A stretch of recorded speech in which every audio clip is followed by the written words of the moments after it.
Assalamualaikum warahmatullahi wabarakatuh. Halo teman-teman, selamat datang kembali di kelas kita yang mantap ini, yaitu jurnalis. Nggak kena, ya, kali ini aman ya. Oke, kali ini kita, oke, kita akan bicara tentang sifat dan format jurnalisme digital ya. Oke, kita akan mulai dengan membahas sifat jurnalisme yang berubah dari era jurnalisme tradisional sampai sekarang ya, era sekarang. Perubahannya apa saja? Nah, yang pasti gini, tantangan yang dihadapi media arus utama dan tradisional dalam memasuki jurnalisme digital adalah perubahan sifat sumber daya manusia yang terlibat. Bukan hanya dari sisi media atau jurnalisnya saja, namun juga khalayak berubah juga, ya. Oke, dari sisi jurnalis ini, ya. Dari sisi jurnalis, para peneliti melihat telah terjadi perubahan pola kerja wartawan dan media massa dalam memproduksi berita, ya.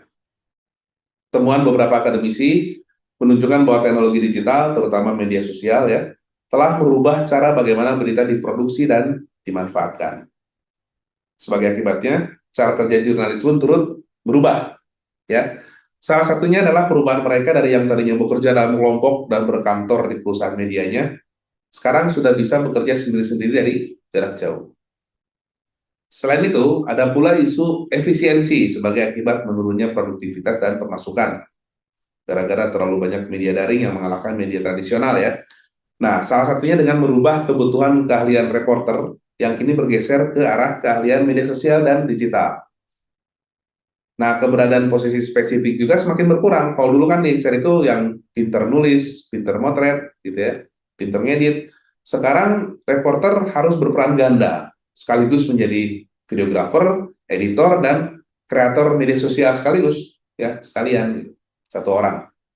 Nah, itu di sisi jurnalisnya. Di sisi halayak, para peneliti juga menemukan bahwa telah terjadi perubahan radikal, ya, di masyarakat dalam hal melihat dunia jurnalisme. Setidaknya ada 3 nih kenyataan yang kurang enak sebenarnya bagi para organisasi media ya. Pertama, kenyataan bahwa halayak tidak lagi menganggap jurnalis sebagai sumber informasi yang bermanfaat, mencerahkan, penting, atau relevan. Sedih banget ya. Seringkali mereka justru lebih percaya kepada, taruhlah, kasir supermarket misalnya, yang aktif di media sosial, terus dianggap lebih mewakili tugas jurnalis dalam menyampaikan informasi, karena informasinya mungkin lebih disukai ya, memenuhi kebutuhan mereka. Nah, kedua, kenyataan bahwa khalayak sekarang tidak lagi menganggap berita sama dengan jurnalis. Kalau dulu kan gitu ya, berita itu yang mengeluarkan jurnalis, sekarang enggak. Kenapa? Karena ini akibat dari teknologi digital yang mengaburkan batasan-batasan dalam jurnalisme, sehingga informasi atau berita dianggap dapat diperoleh dari siapapun. Oke.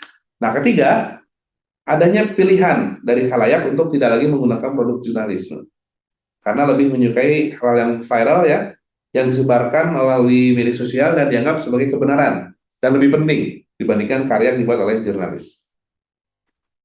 Nah, menurunnya kepercayaan kepada institusi jurnalisme ini kemungkinan besar disebabkan oleh karakteristik informasi digital yang semakin mudah dibuat dan didapatkan secara instan. Bukan saja dilakukan oleh halayak, tapi juga sangat mungkin dilakukan oleh jurnalisnya sendiri, karena adanya kemudahan tadi ya.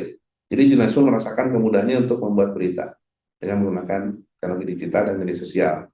Nah, Pak Usman Kansong nih, Direktur Jenderal Informasi dan Komunikasi Publik, dalam sebuah kesempatan menyatakan salah satu tantangan jurnalisme di era digital ini, diskusi digital, adalah munculnya yang disebut sebagai instant journalism. Istilah ini merujuk kepada kegiatan jurnalisme yang begitu saja mengutip informasi dari sumber yang tidak terverifikasi, misalnya dari media sosial gitu ya. Salah satu akibatnya apa? Akhirnya menyebar tuh yang namanya disinformasi, misinformasi, malinformasi, atau hoax. Ya. Nah, permasalahan terbesarnya apa? Ternyata media sosial memang ini ya sudah sangat merasuk ke dalam budaya komunikasi kita sehari-hari. Nah, mengapa orang begitu percaya dan terpengaruh oleh media digital, terutama di media sosial? Kenapa coba? Karena di dalamnya ternyata ada sebuah teknologi yang memberikan berbagai kemudahan dalam mengakses informasi, bahkan memberikan pengalaman mencari yang berbeda dengan cara tradisional. Pengalamannya beda. Teknologi itu disebut sebagai multimedia. Apakah itu multimedia? Multimedia itu adalah paket informasi dalam bentuk digital ya. Informasi yang disusun oleh apa yang disebut dengan bits. Nah, nanti kita bicara tentang bits khusus. Berbeda dengan yang dikatakan Marshall McLuhan, masih ingat ya, medium is the message. Nah, kalau di sini medium itu bukan message, melainkan hanyalah wadahnya, wadah pesan. Kenapa demikian? Karena ternyata informasi yang sama, dalam bentuk yang sama, dapat diakses melalui berbagai medium. Ya, berbagai medium. Selain itu, pesan dalam multimedia itu memiliki sifat hypermedia, di mana informasi dapat mengembang, mengerut, atau bahkan melompat ya sesuai kebutuhan yang membacanya. Nah, ini beda dengan media tradisional di mana kita kalau mendapatkan informasi itu harus secara kronologis ya, dari halaman depan dulu sampai halaman belakang gitu ya. Oke, baik. Nah, sekarang kita kembali sebentar ke istilah bits ya.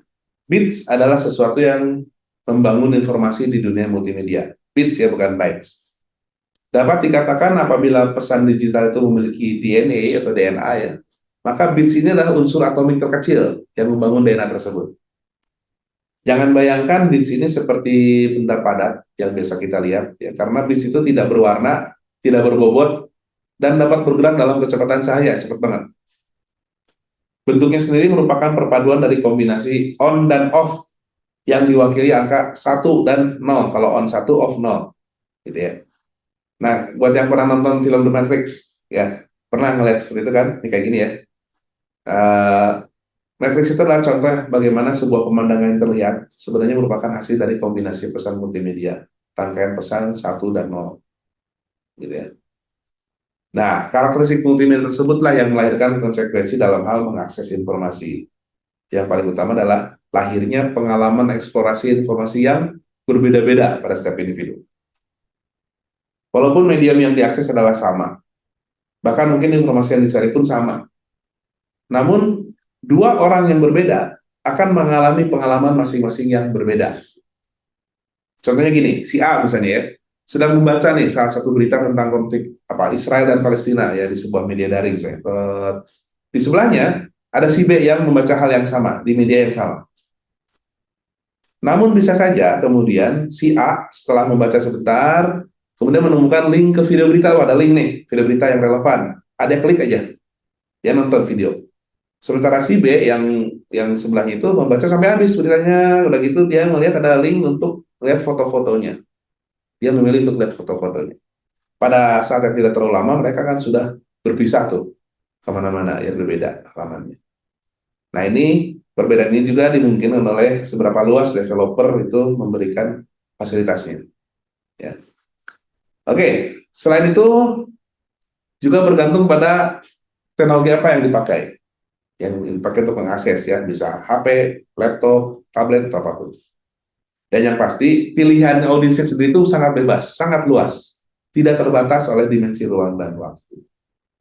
Keleluasan, kemudahan, dan fasilitas yang disediakan teknologi digital dan multimedia pada kenyataannya telah menciptakan fenomena tersendiri ya dalam hal produksi informasi. Akademisi jurnalis juga praktisi ya, seringkali bingung untuk mengutip atau mensitasi pemikiran seseorang. Hal itu terjadi karena sulit sekali membedakan pemikiran yang substantif dengan kabar bohong ya yang sangat meyakinkan. Pertanyaannya why?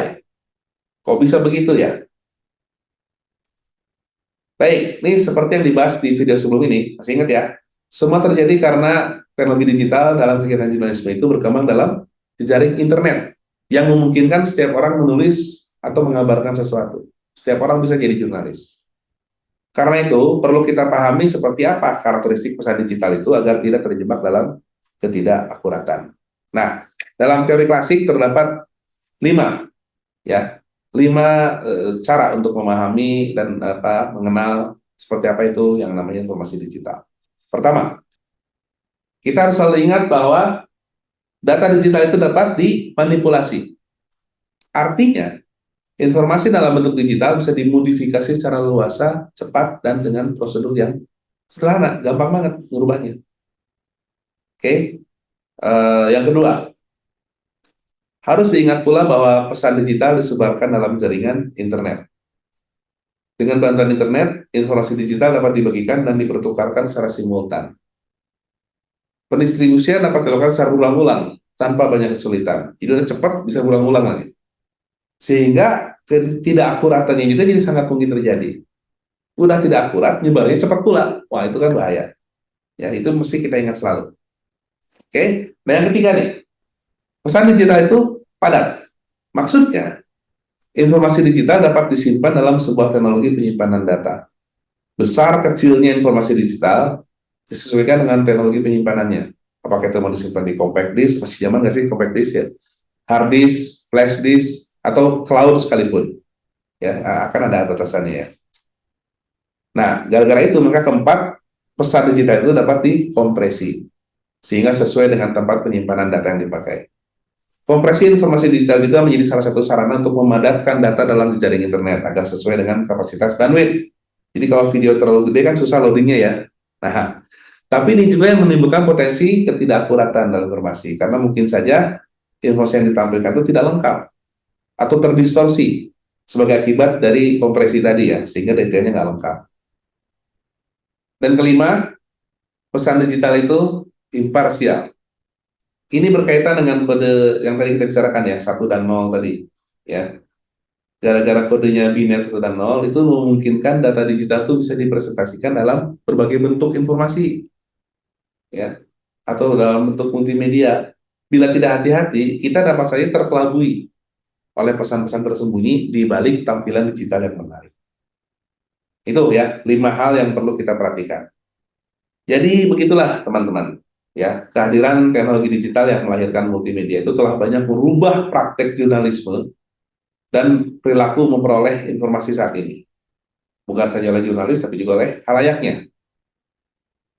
Nah, pertanyaan besarnya, jadi seperti apa nih format pemberitaan digital yang mungkin dapat kita produksi sebagai jurnalis atau kita akses sebagai halayak? Bentuknya seperti apa?